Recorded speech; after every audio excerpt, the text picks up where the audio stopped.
Hello everyone.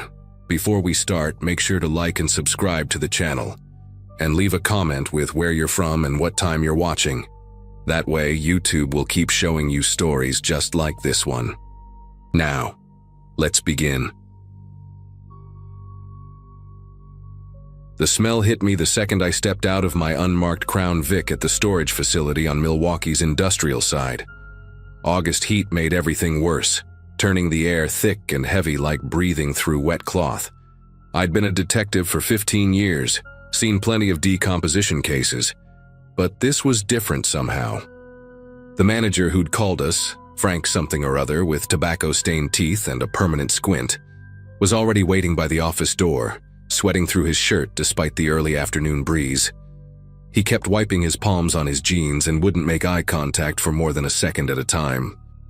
My partner had called in sick that morning with food poisoning from bad sushi, leaving me to handle what dispatch described as complaints about an odor at this place wedged between an abandoned textile factory and a scrapyard where nobody asked questions. Frank led me through rows of orange metal doors, each one identical except for the fading numbers painted in white. Unit 47B sat at the end of a corridor, far from the main entrance where most renters kept their stuff. He told me the renter was some guy named Christopher Vaughn, who'd been paying cash 3 months in advance for the past 8 months, never missed a payment, never caused trouble until about 3 weeks ago when other renters started complaining. The smell got stronger with each step we took toward that unit, and I noticed Frank had stopped about 30 feet away, fumbling with his master keys while trying not to breathe through his nose. Dead pigeons lined the concrete near the unit's door, and flies buzzed in thick clouds despite the industrial-strength pest control the facility supposedly used monthly. When Frank finally got the padlock off, his hands trembling so bad he dropped the keys twice, I told him to step back and call for backup. The metal door rolled up with a grinding screech that echoed through the corridor, and what I saw inside made me understand why those pigeons had died.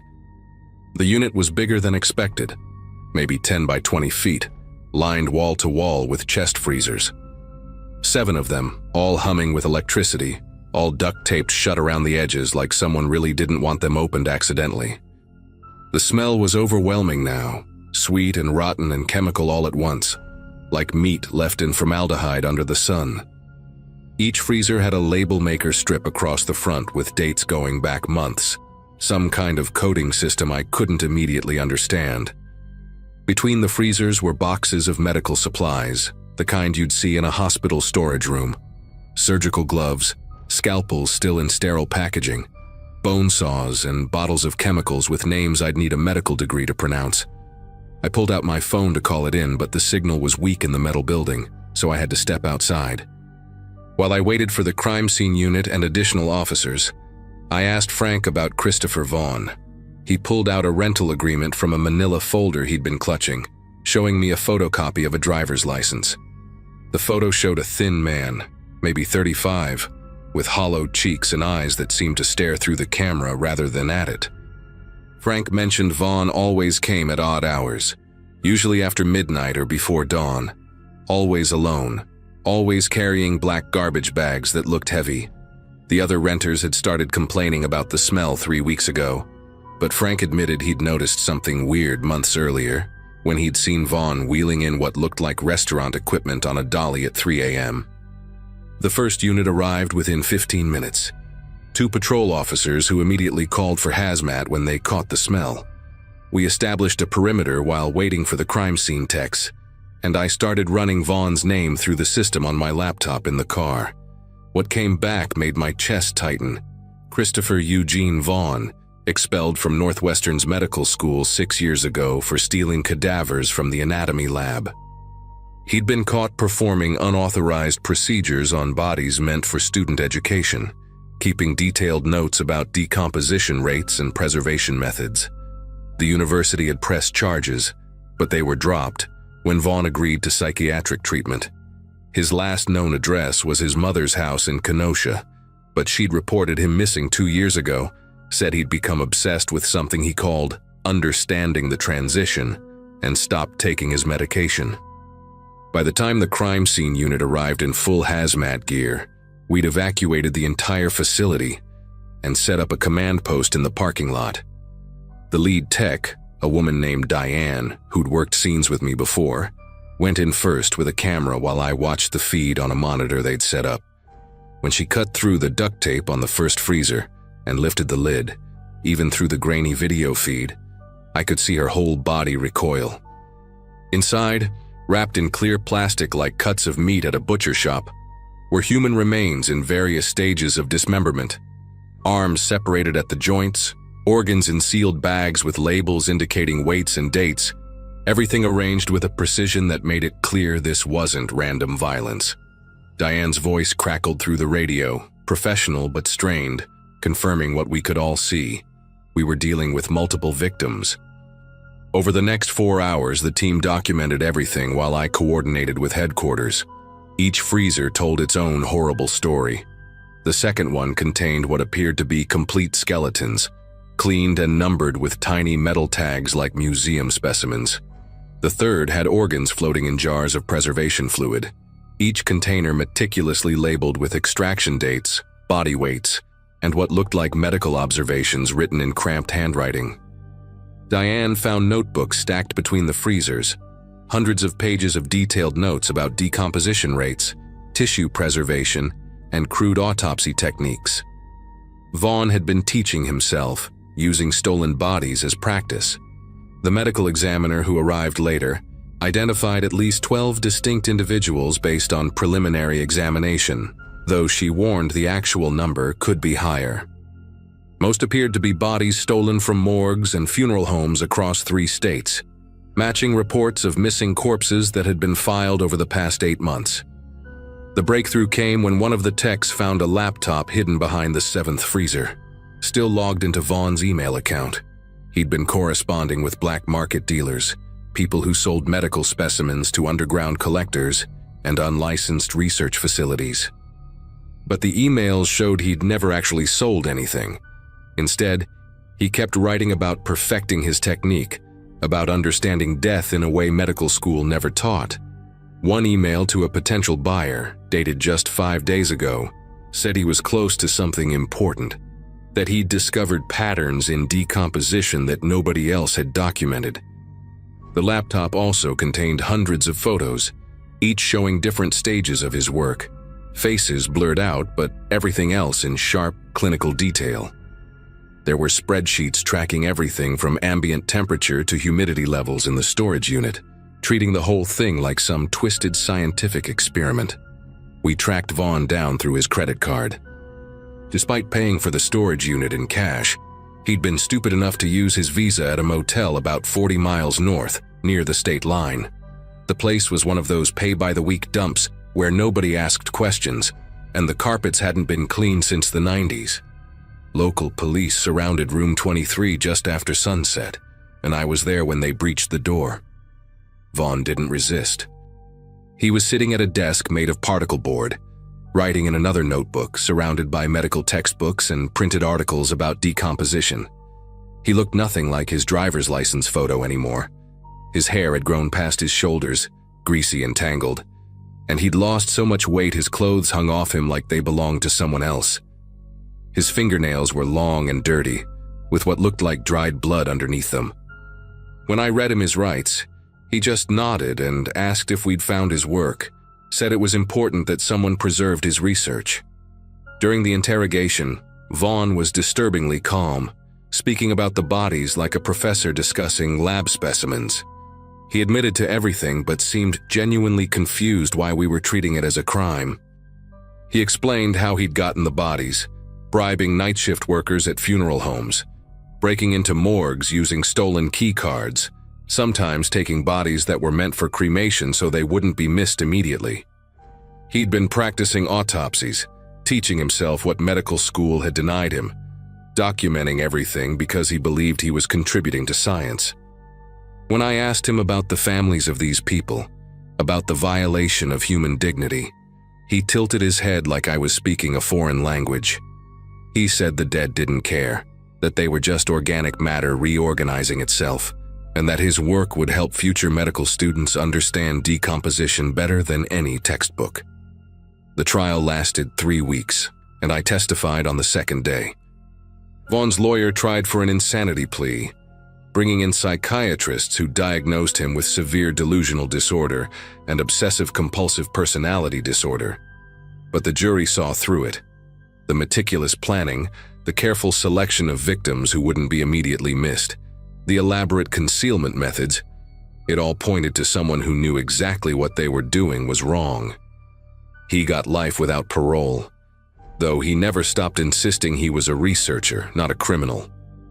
The storage facility was demolished 6 months later after the owner couldn't rent a single unit.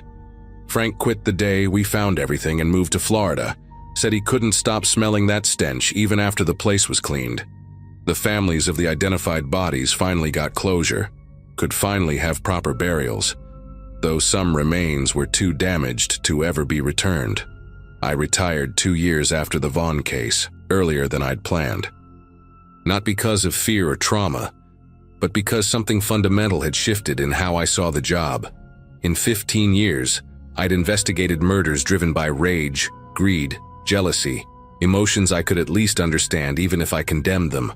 But Vaughn's complete detachment, his ability to see human bodies as nothing more than study materials, left me with questions I couldn't answer. Sometimes I still get calls from journalists wanting to write about the case, especially around the anniversary. I always decline. What haunts me isn't the horror of what we found in that storage unit, but Vaughn's genuine belief that he was doing something valuable. The last thing he said to me, as they led him away in shackles, was that someone would continue his work someday. That knowledge couldn't be suppressed forever. I hope he's wrong, but sometimes late at night, I wonder if there's someone else out there, in another storage unit or basement carrying on where he left off.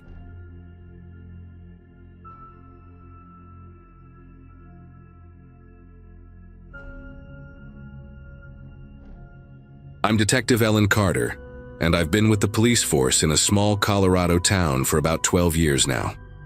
It was a Monday morning in early September 2022 when everything changed for me. I'd just gotten back from a week-long vacation with my husband and our 2 kids, feeling refreshed and ready to dive back into what I thought would be another routine week of petty thefts and noise complaints. Our town had always been one of those places where people left their doors unlocked and kids played in the streets until dark. I was sitting at my desk, catching up on paperwork and sipping the terrible coffee from the break room machine, when dispatch called about a welfare check on Cedar Lane. Mrs. Thompson hadn't shown up for her weekly book club, and her friends were worried because she never missed a meeting, not even when she had pneumonia 2 winters ago. Cedar Lane was one of those picture-perfect suburban streets with matching mailboxes and well-maintained lawns that looked like they belonged in a real estate magazine. I drove there alone since my partner was testifying in court that day, figuring it would be a quick check. Probably find Mrs. Thompson had fallen asleep watching TV, or maybe taken an unexpected trip to visit her daughter in Denver. The Thompson house was a modest 2-story with pale yellow siding and a wraparound porch decorated with hanging baskets of petunias that were starting to wilt in the late summer heat. When I knocked and got no answer, I noticed the front door was actually slightly ajar. Just a crack, like someone had tried to close it but the latch hadn't caught properly. The mail from Saturday was still sticking out of the mailbox, and there was a package from Amazon sitting on the porch that looked like it had been there for at least a couple of days based on the water stains from the sprinkler system. I pushed the door open with my shoulder, announcing myself loudly as I stepped inside. The house smelled weird, not like death. I knew that smell too well from my years on the force, but something chemical mixed with the lingering aroma of cooked food. The living room looked completely normal. TV remote on the coffee table next to a half-finished crossword puzzle, and reading glasses. But when I walked through to the dining room, that's when I saw her. Mrs. Thompson was sitting perfectly upright in her chair at the head of the table, facing a full plate of what looked like roast chicken, with mashed potatoes and green beans. Her hands were folded neatly in her lap, and her eyes were closed like she'd just dozed off during dinner. The food hadn't been touched. The butter pat on the potatoes hadn't even melted, and there was still steam condensation on the inside of the water glass. which told me this meal had been served recently, maybe within the last day or two. I checked for a pulse, even though her skin had that waxy gray tint that meant she'd been gone for at least 24 hours. The positioning was what bothered me most. Nobody dies naturally sitting that perfectly straight, with their hands folded like they're posing for a family portrait. I called it in immediately, requesting backup and the coroner, then started examining the scene more carefully without touching anything.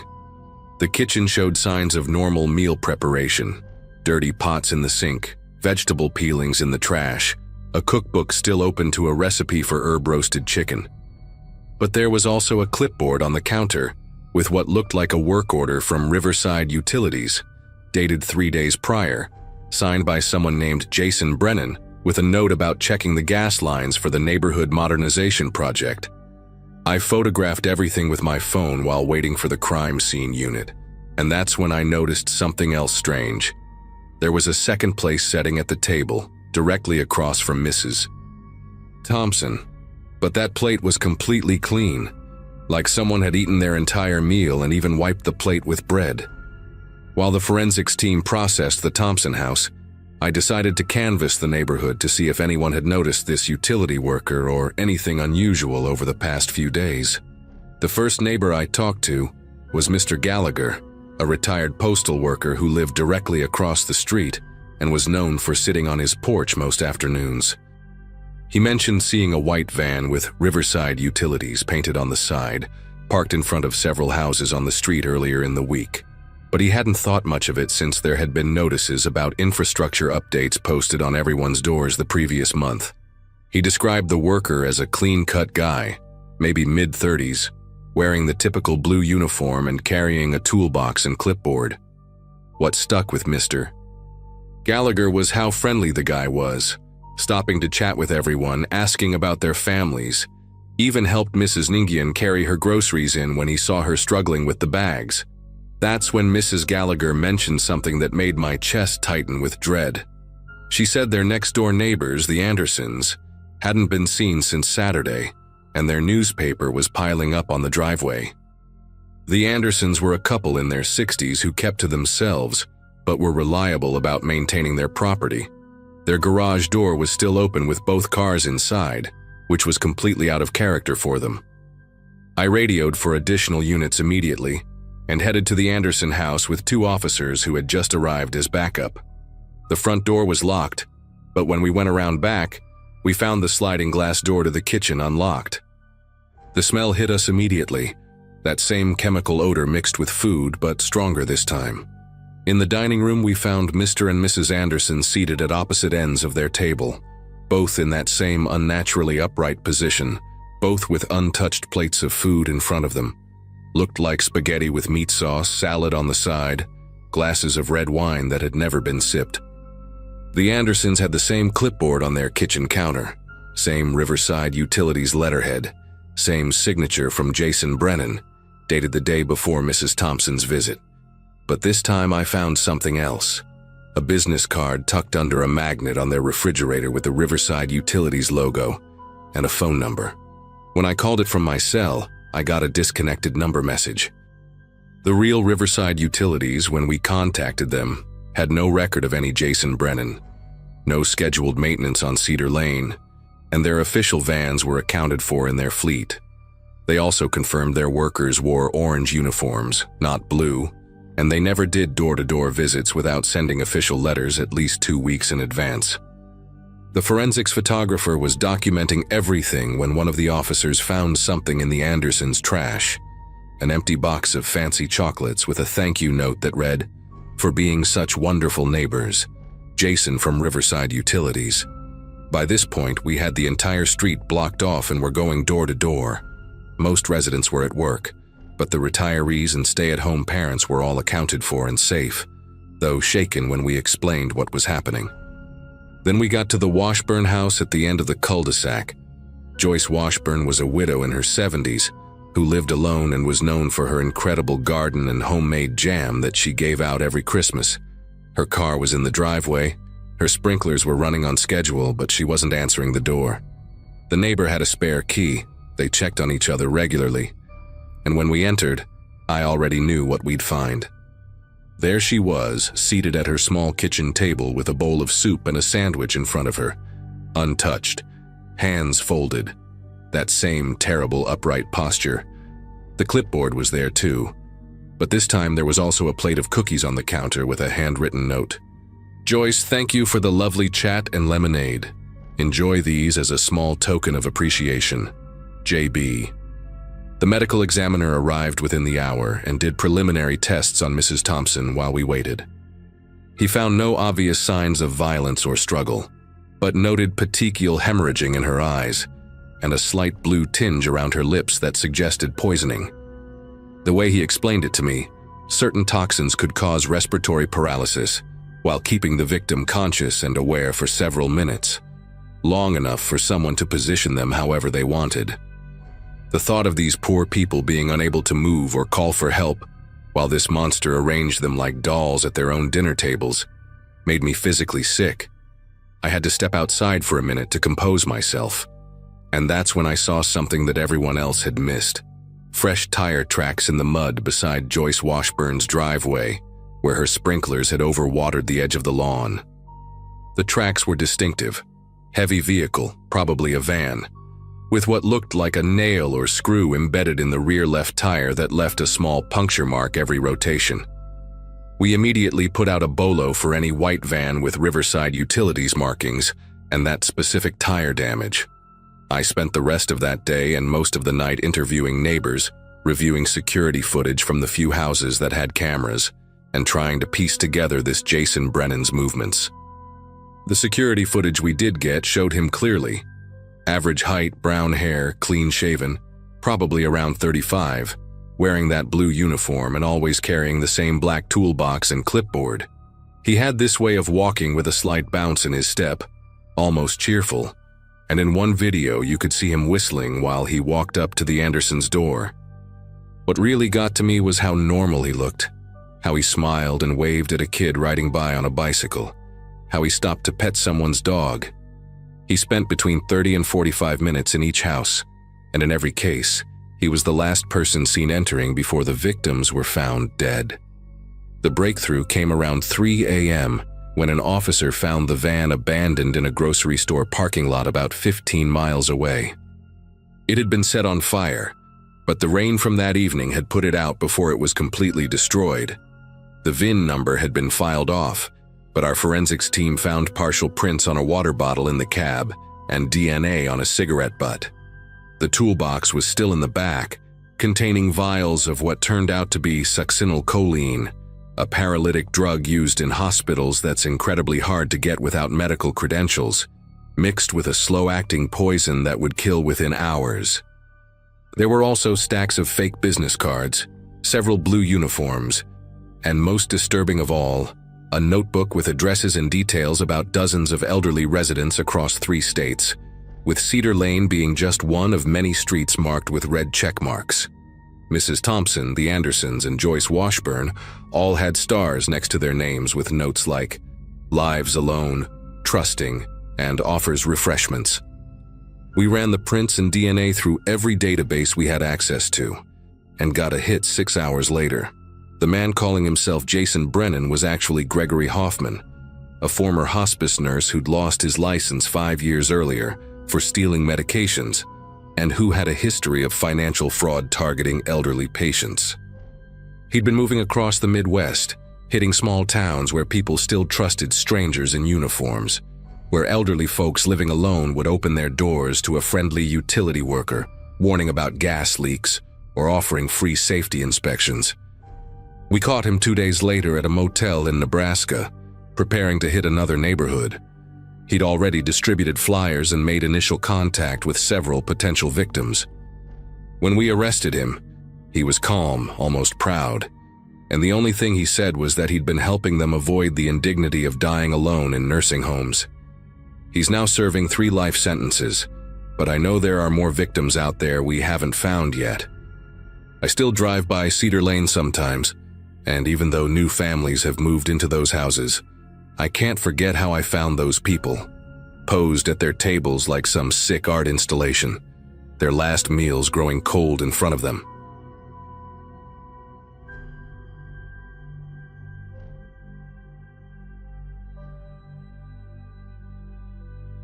The body cam footage was supposed to be routine review, just another Monday morning task at the Phoenix precinct where I'd been working as a detective. At 32, with 8 years in uniform behind me and 6 months in my new position, I thought I'd seen most of what this job had to offer. My desk was buried under case files from a string of burglaries that had been plaguing the wealthy neighborhoods on the north side. Empty coffee cups formed a small fortress around my keyboard, evidence of too many late nights trying to find patterns that weren't there. That particular morning in January 2023, the station was nearly deserted. Just me, the overnight dispatcher finishing up paperwork, and the distant echo of a vacuum cleaner somewhere down the hall. I'd come in early specifically to review the weekend's crime scene footage, hoping fresh eyes might catch something we'd all missed. What I found instead would make me question everything I thought I knew about the people I worked with. Detective Brian Caldwell's footage from the Whitmore Mansion burglary started like any other crime scene video. Brian had been my mentor when I first made detective, a 15-year veteran who knew every shortcut in the city and always kept a box of fresh donuts in the break room on Fridays. But watching him move through that ransacked study, something felt wrong in a way I couldn't immediately identify. He'd arrived after the first responders had already done their initial sweep, walking past the obvious signs of disturbance. Overturned drawers, scattered papers, a broken lamp. Instead of methodically examining the chaos like we'd been trained, Brian went straight to a bookshelf that looked untouched. Without hesitation, he pulled out a specific leather-bound atlas from the third shelf, revealing a wall safe that nobody else had noticed. The way his hand moved directly to that exact book, no searching, no feeling around. It was like watching someone retrieve something from their own home. I rewound the footage and watched again, my coffee growing cold as an uncomfortable weight settled in my stomach. I started pulling up Brian's body cam footage from other recent cases, telling myself I was being paranoid, that maybe he just had incredible instincts developed over his years on the force. The Riverside jewelry store hit from 2 weeks earlier loaded on my screen first. Again, Brian had arrived after the initial response team, and again, he'd found something everyone else missed, a dropped cufflink wedged behind a display case that later proved crucial for identifying the suspect. The footage showed him walking directly to that specific case, crouching down at the exact angle needed to spot the evidence. No systematic searching, no grid pattern like we were taught at the academy. Then I watched his footage from the Hammond residence break-in. This time, he'd discovered a partial fingerprint on the inside of a window frame that the crime scene techs had somehow overlooked. The pattern was becoming undeniable, each video adding another piece to a picture I didn't want to see forming. My fingers hesitated over the keyboard as I considered what to do next. Brian wasn't just my colleague. He'd been the one who showed me how to properly document evidence, who'd covered for me when I'd made a rookie mistake my first week as detective. But I couldn't ignore what I was seeing. I pulled up our case closure rates from the past year, cross-referencing them with Brian's involvement. The numbers made my throat go dry. Every case where Brian had found these miraculous pieces of evidence had been closed within days, usually with suspects who confessed almost immediately or took plea deals. Meanwhile, the cases he wasn't assigned to dragged on for weeks or months. I grabbed my personal notebook, the one I kept locked in my desk drawer, and started documenting everything, writing down timestamps and case numbers in my cramped handwriting. The fluorescent lights above me buzzed and flickered, casting strange shadows across my desk as I worked. The next step required accessing files above my clearance level, but I knew the records clerk, Donna, always came in early on Mondays to catch up on filing. She owed me a favor from when I'd covered for her during her daughter's emergency surgery last fall. I found her in the basement archives, surrounded by towers of manila folders and the musty smell of old paper. When I asked to see the evidence logs for Brian's cases, she raised an eyebrow but pulled them without questions.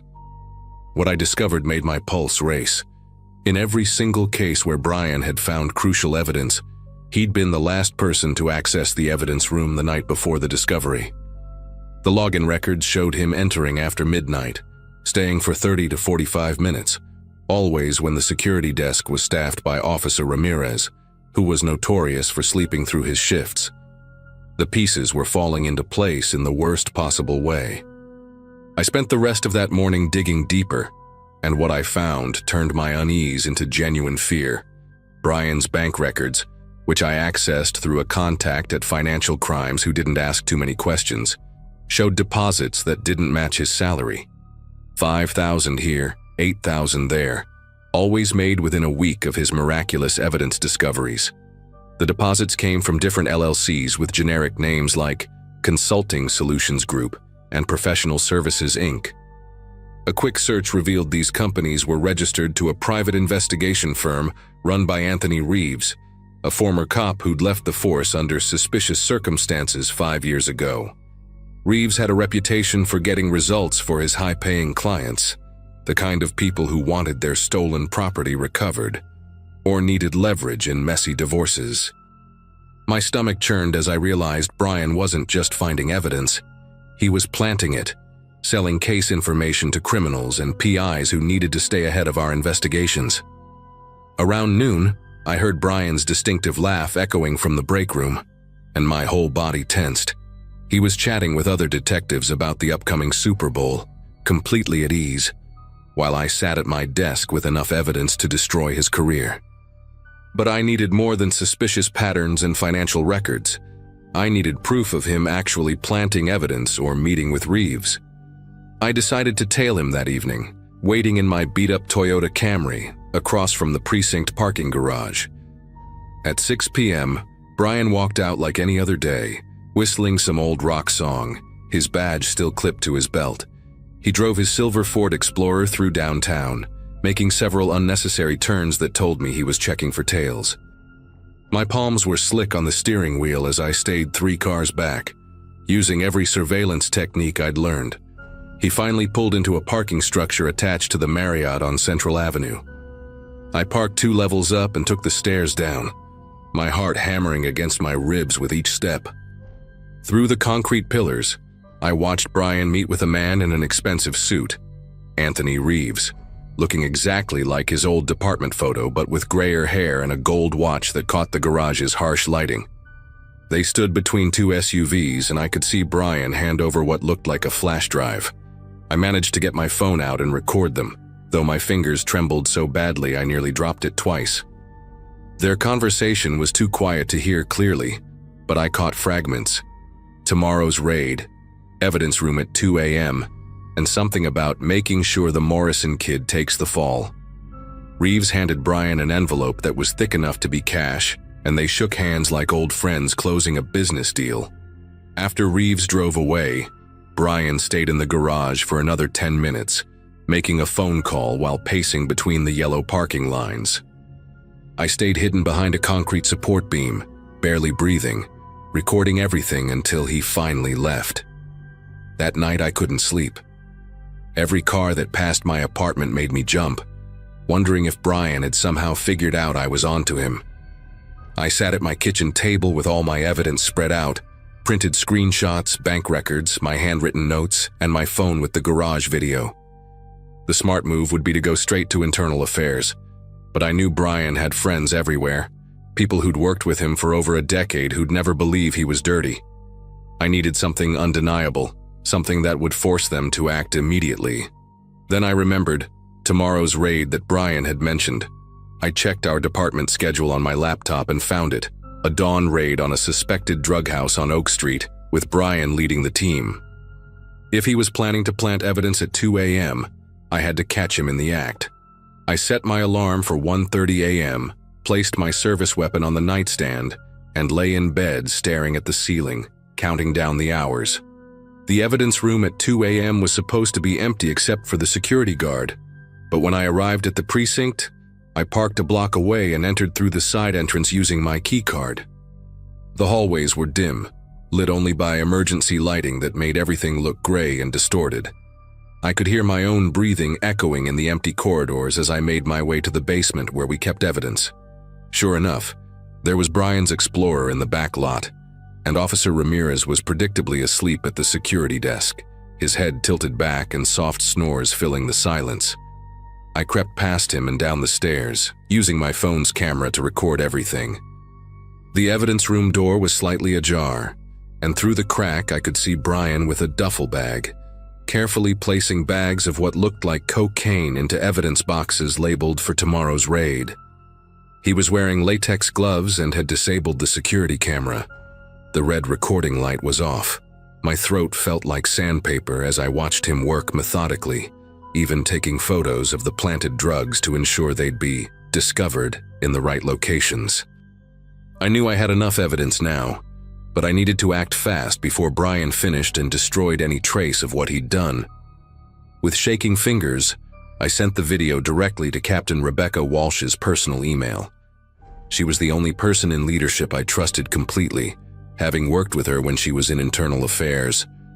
Then I did something that probably saved my life. I live-streamed the rest to a private cloud account, making sure everything was backed up in real time.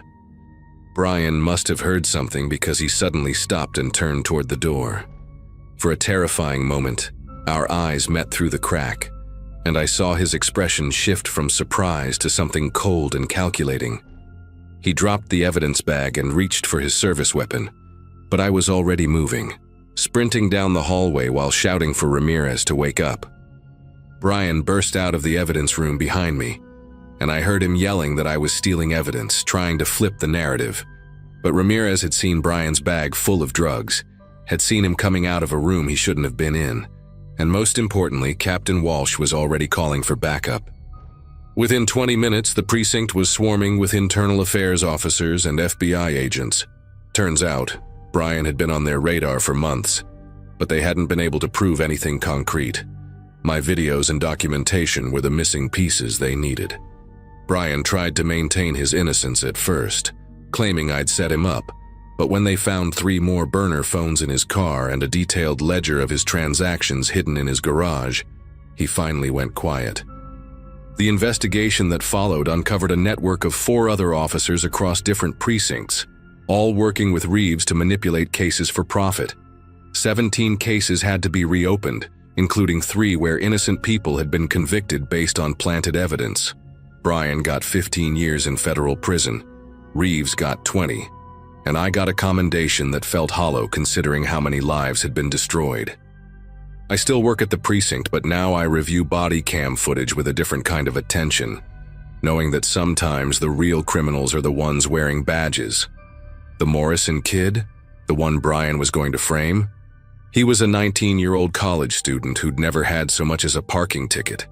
That's what haunts me most. Not what Brian did, but what almost happened if I hadn't been watching that footage on a quiet Monday morning.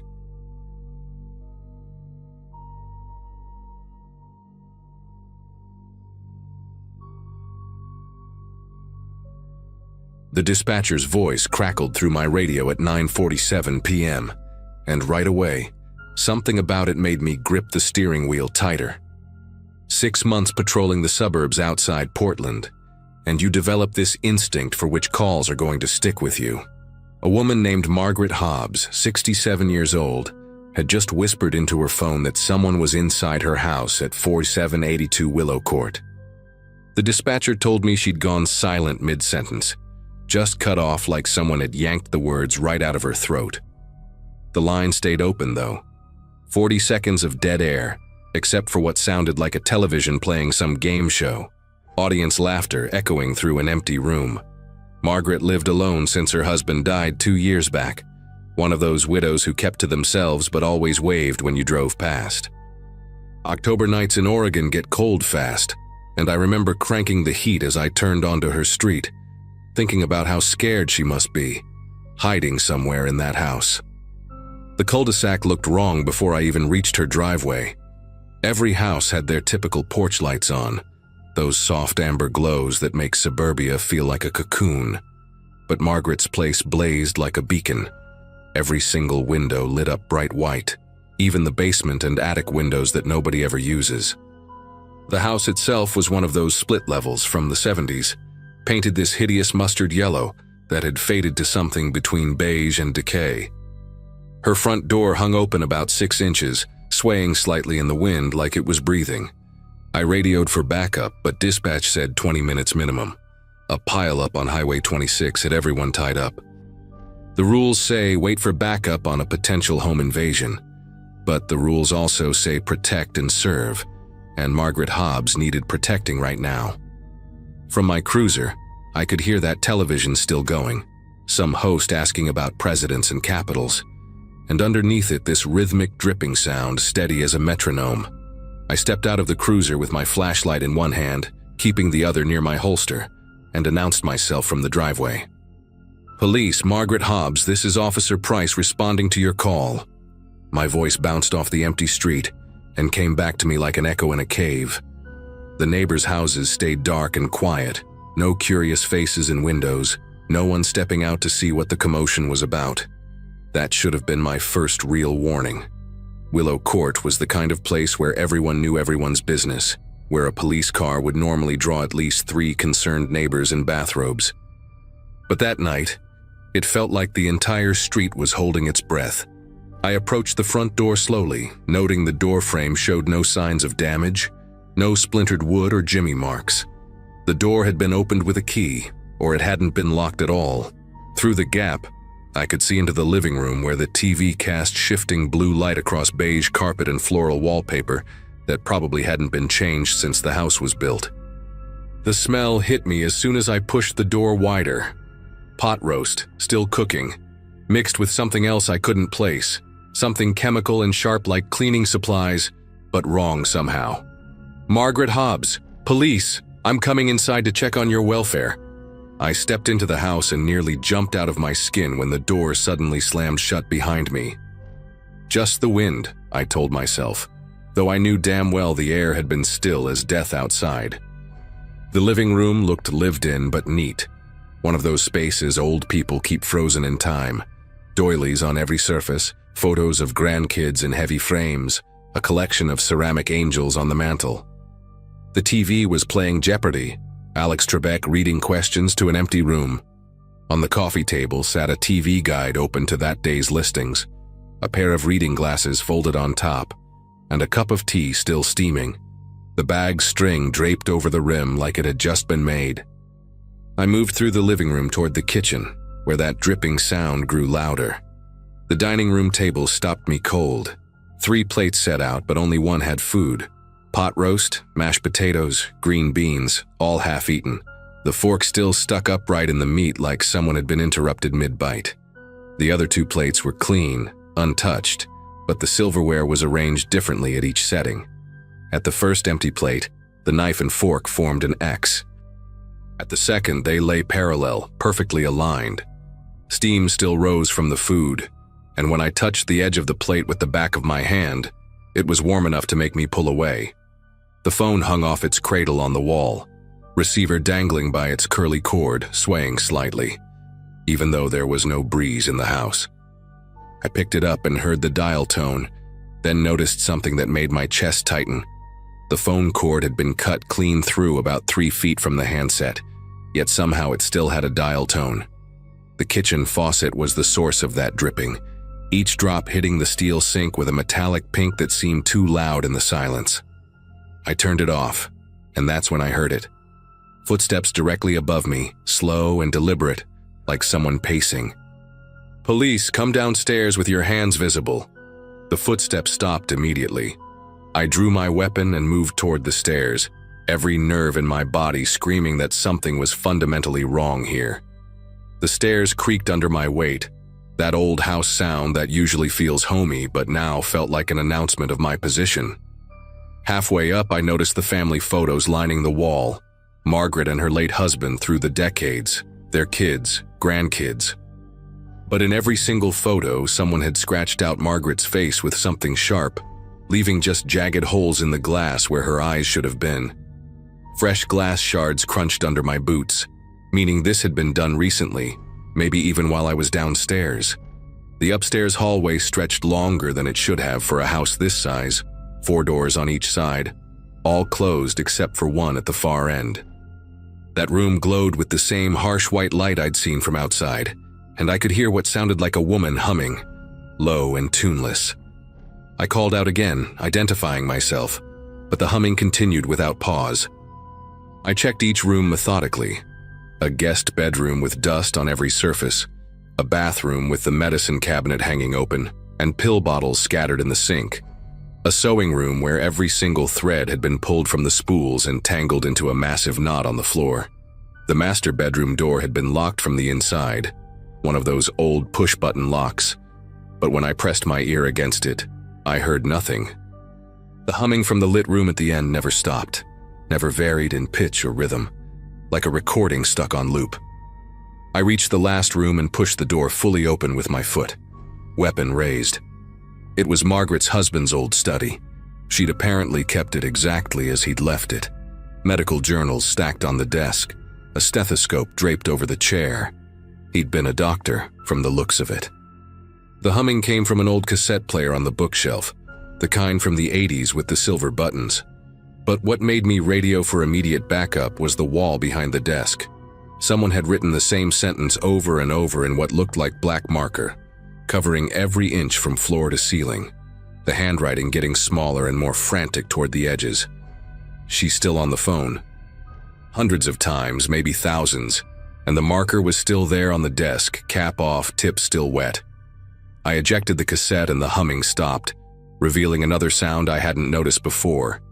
Breathing, slow and deliberate, coming from somewhere in the room. I spun around, checking every corner, but I was alone. The breathing continued, and I realized with a sick feeling that it was coming from the heating vent in the floor. I got down on my knees and shined my flashlight through the grate, the metal cold against my face. Two eyes reflected back at me from about 3 feet down in the ductwork, wide and unblinking, and then they were gone, followed by the sound of someone crawling fast through the metal tubes, the banging and scraping echoing through the entire house. I jumped back and called it in. Possible suspect in the ventilation system, requesting immediate backup and possibly fire department to access the crawl space. The dispatcher confirmed units were 5 minutes out. Those eyes hadn't looked crazed or wild. They'd looked terrified, like whoever was down there was hiding from something else. I ran back downstairs to check the basement access, and that's when I saw the kitchen had changed. The plates on the dining table were now stacked in the sink, washed and drying in the rack. The pot roast was gone, the stove turned off, everything cleaned and put away like dinner had never happened. The phone was back on its cradle, and when I picked it up, the cord was intact, no sign it had ever been cut. My radio crackled with the dispatcher's voice asking for a status update, but before I could respond, I heard the front door open upstairs. I'd come down the back stairs that led directly to the kitchen. Footsteps crossed the living room, slow and measured, and then I heard a woman's voice, clear as day. "Yes, I'd like to report an intruder in my home. He's in my kitchen right now." My blood turned to ice because I recognized that voice from the original 911 call. It was Margaret Hobbs. I moved toward the living room, weapon drawn, announcing myself again. But when I rounded the corner, the room was empty. The TV was off, the lights were off, and through the window I could see my backup pulling into the driveway, their red and blue lights painting the walls. But on the coffee table, that same cup of tea sat steaming, and next to it was a note written in the same handwriting from upstairs. She never left the phone. We searched that house for 3 hours. 2 more units, a K-9 team, and even the fire department with their thermal imaging cameras. They found nobody in the vents. No trace anyone had been there except for some dust disturbance that could have been decades old. The basement had been locked from the outside with a padlock rusted shut for what looked like years. Margaret Hobbs wasn't there, wasn't at any neighbor's house, wasn't at the hospital or her daughter's place in Seattle. Her car was in the garage, keys on the hook by the door, purse on the counter with her wallet inside. The daughter drove down that night, confirmed her mother's reading glasses, confirmed that was her teacup, even confirmed the pot roast was her mother's usual Monday dinner. But she also told us something that made everyone exchange looks. Her mother had been having memory issues lately, confusion, sometimes thinking her dead husband was still alive, sometimes preparing dinner for him. We sealed the house as a potential crime scene, and I went home at 3 a.m. thinking maybe Margaret had wandered off. Maybe she'd had an episode and was confused somewhere in the neighborhood. 4 hours later, at 7:23 a.m., I was in my kitchen making coffee when my cell rang. It was dispatch, and the exhaustion in her voice was replaced with something else. Disbelief, maybe fear. Another 911 call had just come in from Margaret Hobbs's house. Same woman's voice, same whispered report of an intruder. The house had been sealed with crime scene tape, an officer posted outside all night who swore nobody had gone in or out. But the call was definitely coming from inside the house. They could trace it to the landline. I drove back there, met up with the same sergeant from the night before, and we entered together. Everything was exactly as we'd left it. Tape undisturbed, evidence markers still in place. Except the phone was off the hook again, receiver hanging just like before. And when we checked the 911 recording, you could hear Margaret's voice clear as day. But also something else in the background. My own voice from hours earlier, echoing like it was playing back, saying, "Margaret Hobbs, police, I'm coming inside to check on your welfare." The call lasted exactly 40 seconds, just like the first one, then cut to dead air. We never found Margaret Hobbs. Her daughter had her declared legally missing after 6 months, then legally dead after 2 years. The house stood empty for a while before the daughter finally sold it to a young couple from California who got it for way under market value. I kept tabs on the place, drove by sometimes on my patrol route. The new owners lasted 8 months before moving out, said they kept getting phone calls in the middle of the night, with nobody on the other end, just the sound of a TV playing in the background. The next family made it 4 months. The house has been for sale for 3 years now, and the realtor told me off the record that potential buyers always ask about the phone that keeps ringing during showings, even though the service was disconnected years ago. The police department officially closed the case as a missing person, probable dementia-related disappearance. But those of us who were there that night know something else happened in that house. I'm at a different precinct now, moved to day shifts downtown where the calls are about real things: robberies, accidents, domestic disputes. But sometimes, when I'm writing up a report late at night and the station is quiet, our emergency line will ring and nobody will answer the dispatcher. They'll stay on the line for exactly 40 seconds before hanging up. The number always traces back to disconnected lines, old houses, places that shouldn't be able to make calls anymore. Last week, one traced back to Margaret Hobbs' old number. The dispatcher, a new kid who wasn't there that night, said he could hear someone whispering but couldn't make out the words, just that it sounded like an old woman asking for help. I told him it was probably a glitch in the system. Old numbers sometimes ghost through the network. But I know Margaret is still trying to finish that first call, still trying to tell us something about who was in her house that night. Or maybe she's trying to warn us that whoever was there never actually left.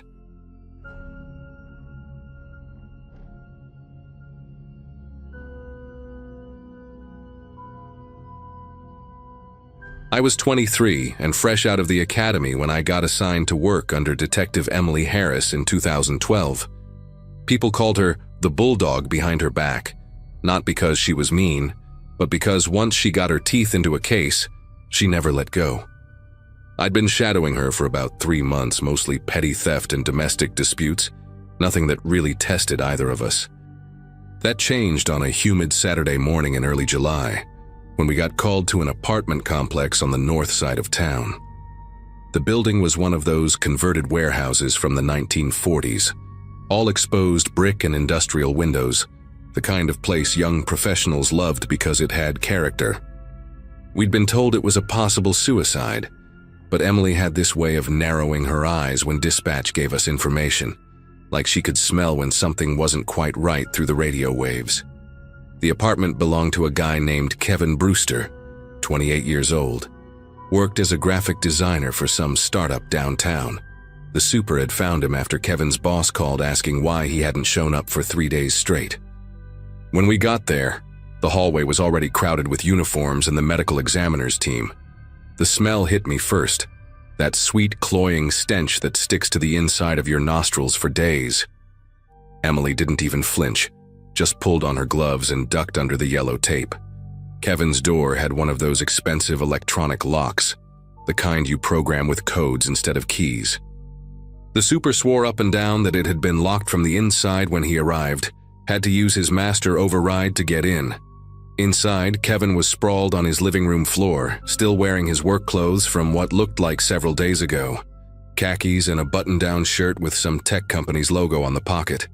The medical examiner, Dr. Patel, was already crouched beside the body when we walked in.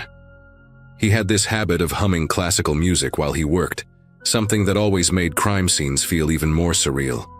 There were no obvious wounds that I could see, no blood pooling, no bruising around the neck, nothing that screamed violence. Kevin just looked like he'd decided to take a nap on his hardwood floor and never woke up. But Emily was already moving through the apartment like a bloodhound, examining every surface, every corner. She stopped at the kitchen counter where a half-eaten Chinese takeout container sat next to an empty beer bottle. The food had long since started growing mold, these fuzzy white and green patches that made my stomach turn. She took photos of everything, the angle of Kevin's body, the position of his hands, even the way his shirt was untucked on just one side. That's when Mrs. Kowalczyk from next door showed up in the hallway, practically vibrating with the need to tell someone what she knew. She was probably 70, wearing a housecoat covered in cartoon cats and slippers that had seen better decades. She grabbed Emily's arm the second we stepped out to talk to her, her fingers surprisingly strong for someone her age. "I heard them fighting," she said, her Polish accent thick with excitement and fear. 3 nights ago, maybe around 11, Kevin and someone else yelling so loud I could hear it through these old walls. She insisted it was definitely 2 distinct voices, male voices, and that she'd heard Kevin's door slam around midnight. Then she heard footsteps going down the hall toward the stairs, heavy ones, like someone wearing boots. But here's what made Emily's expression change. Mrs. Kowalczyk swore she never heard Kevin's door open or close again after that night. And she would know because her apartment was right next to his, and she barely slept anymore since her husband died. Emily spent the next hour interviewing everyone on that floor, while I went through Kevin's apartment more carefully. His laptop was still open on his desk, stuck on the login screen, battery long dead. There were design projects scattered across his workspace. Logos, website mock-ups, business cards for various clients. One caught my eye because it was printed on expensive paper, some law firm called Brennan and Associates. I bagged it along with everything else that seemed relevant. The bathroom medicine cabinet was full of the usual stuff: ibuprofen, allergy medication, some prescription antidepressants dated from 6 months earlier. But what really stood out was what wasn't there. No signs of a struggle anywhere. No defensive wounds on Kevin's hands when I looked closer. The windows were all locked from the inside, and this was a 4th-floor apartment with no fire escape. The only way in or out was through that front door with the electronic lock. The building's security setup was a joke. Just one camera in the lobby that the super admitted had been broken for 2 weeks before Kevin died. But Emily wasn't giving up that easy. She got the records from the electronic lock company, and this is where things got really strange. The lock's memory showed Kevin's code being entered at 7:43 p.m. 3 nights ago, then nothing until the super's override code at 10:15 a.m. when they found him. No other codes, no forced entry attempts, nothing. The lock company tech, this nervous kid named Bradley who kept pushing his glasses up his nose, explained that these locks were supposedly tamper-proof. If someone tried to hack it or use a keycard reader, it would log the attempt. But the log was clean. Emily had him check 3 times, even had his supervisor come down and verify. According to that lock, nobody went in or out of Kevin's apartment after 7:43 p.m., which lined up with when Kevin probably got home from work. The autopsy results came back 2 days later, and Dr. Patel looked genuinely puzzled when he called Emily. Cause of death was cardiac arrest, but Kevin was a healthy 28-year-old with no history of heart problems. The toxicology report showed something else, though. Traces of a synthetic compound that Patel couldn't immediately identify. It wasn't any standard drug or poison in their database. He sent samples to a specialized lab in Chicago, told us it would take at least a week to get results. Meanwhile, Emily had me digging into Kevin's life like we were archaeologists. His bank records showed regular deposits from his freelance work, nothing unusual there. But there was a cash withdrawal of $8,000 made 2 weeks before his death. When we asked his friends about it, nobody knew what it was for. His best friend Jamie said Kevin had been acting paranoid lately, always looking around when they went out, sometimes canceling plans at the last minute. We tracked down Kevin's ex-girlfriend, Natalie, who worked as a nurse at the local hospital. She hadn't seen him in months but mentioned something that made Emily sit up straighter. About 6 months ago, right before they broke up, Kevin had gotten involved with some guys who claimed they could help him expand his design business, get him contracts with bigger companies. She never met them, but Kevin would sometimes leave for meetings late at night, always came back tense and quiet. One time she saw a text on his phone from someone saved as just M that said, "You better deliver or we'll handle this differently." When she confronted Kevin about it, they had a huge fight and broke up shortly after. She tried calling him a few times after that, worried about him, but he never returned her calls. The last time she tried was about a month before he died, and his voicemail box was full. The lab in Chicago finally identified the compound. It was a derivative of succinylcholine, a paralytic drug used in hospitals during surgery. But this version had been modified somehow, made to break down faster in the body, harder to detect. Dr. Patel explained that if someone had been injected with it, they would have been completely paralyzed but fully conscious for maybe 10 to 15 minutes before their respiratory system shut down. The thought of Kevin lying there, unable to move or call for help, aware of everything happening to him, made me physically sick. But here's the problem. There were no injection marks on his body. Patel checked everywhere, even between his toes and under his hairline. The only way the drug could have entered his system was orally, probably mixed with something he ate or drank.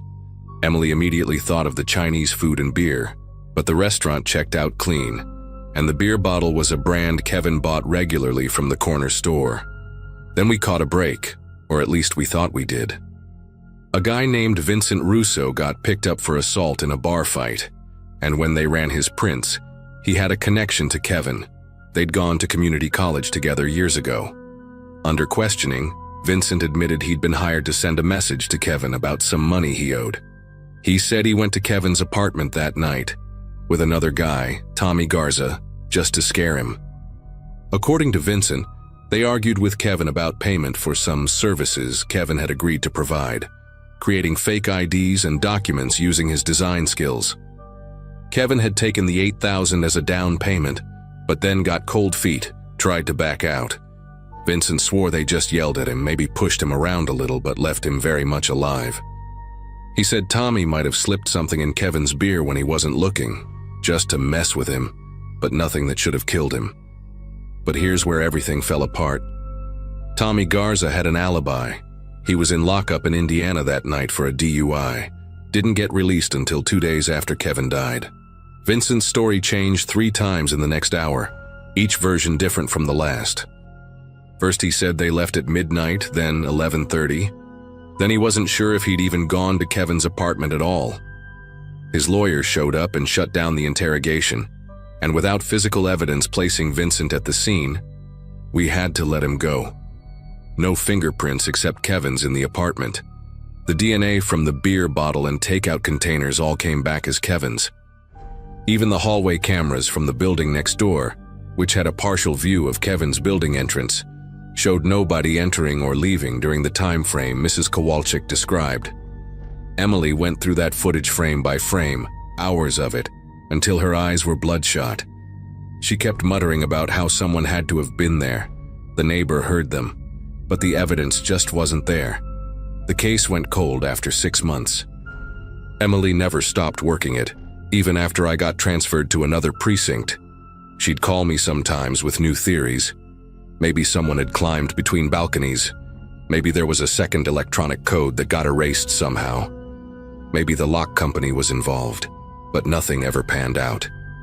Vincent Russo died in a motorcycle accident 2 years later, took whatever he really knew with him. Tommy Garza disappeared completely. Some said he fled to Mexico. The building eventually changed the locks to regular deadbolts after 2 more residents complained about glitches with the electronic system. Mrs. Kowalczyk passed away in 2016, still insisting she knew what she heard that night. Emily retired in 2018, and at her retirement party, after a few drinks, she told me that the Kevin Brewster case was the one that would haunt her forever. Not because of what we found, but because of what we couldn't explain. How does someone get into a locked apartment, poison a man, and vanish without leaving a single trace? To this day, whenever I pass by that converted warehouse building, I still wonder what really happened in apartment 4B that July night in 2012.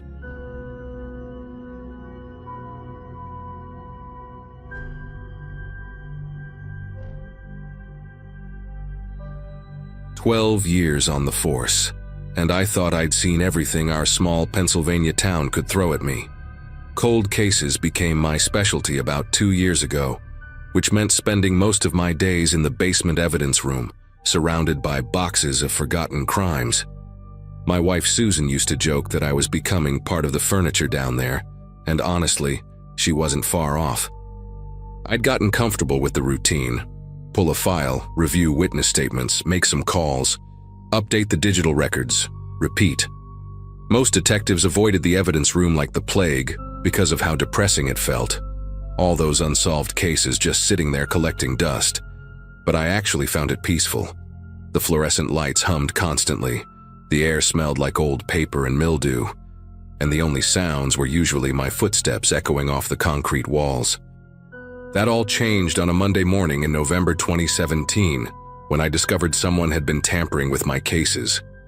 I'd gone down to retrieve the Garrett homicide files from 1989, a case I'd been reviewing for the past month. The box should have been exactly where I left it on shelf B14, 3rd row from the bottom, case number clearly marked on the side in black marker. Instead, I found it sitting on the floor beside the shelf with its lid crooked and the contents obviously disturbed. My first thought was that maybe Stan, our evidence clerk who'd worked there since the 90s, had needed to move things around for some reason. But Stan was meticulous about logging any changes, and he would have emailed me if he'd touched my active cases. The security system showed the real problem. According to the keycard logs, nobody had entered the evidence room since I'd left on Friday afternoon. Only 6 people had access: myself, 2 other cold case detectives named Ford and Castellano, Stan, Captain Rogers, and Deputy Chief Hawthorne. Yet here was undeniable proof that someone had been here, going through these specific files. The Garrett case wasn't random either. It involved the murder of a 19-year-old college student found beaten to death behind a warehouse on the outskirts of town. The original investigation had stalled after 3 months with no solid leads, no witnesses, and forensic technology that couldn't do much with the limited evidence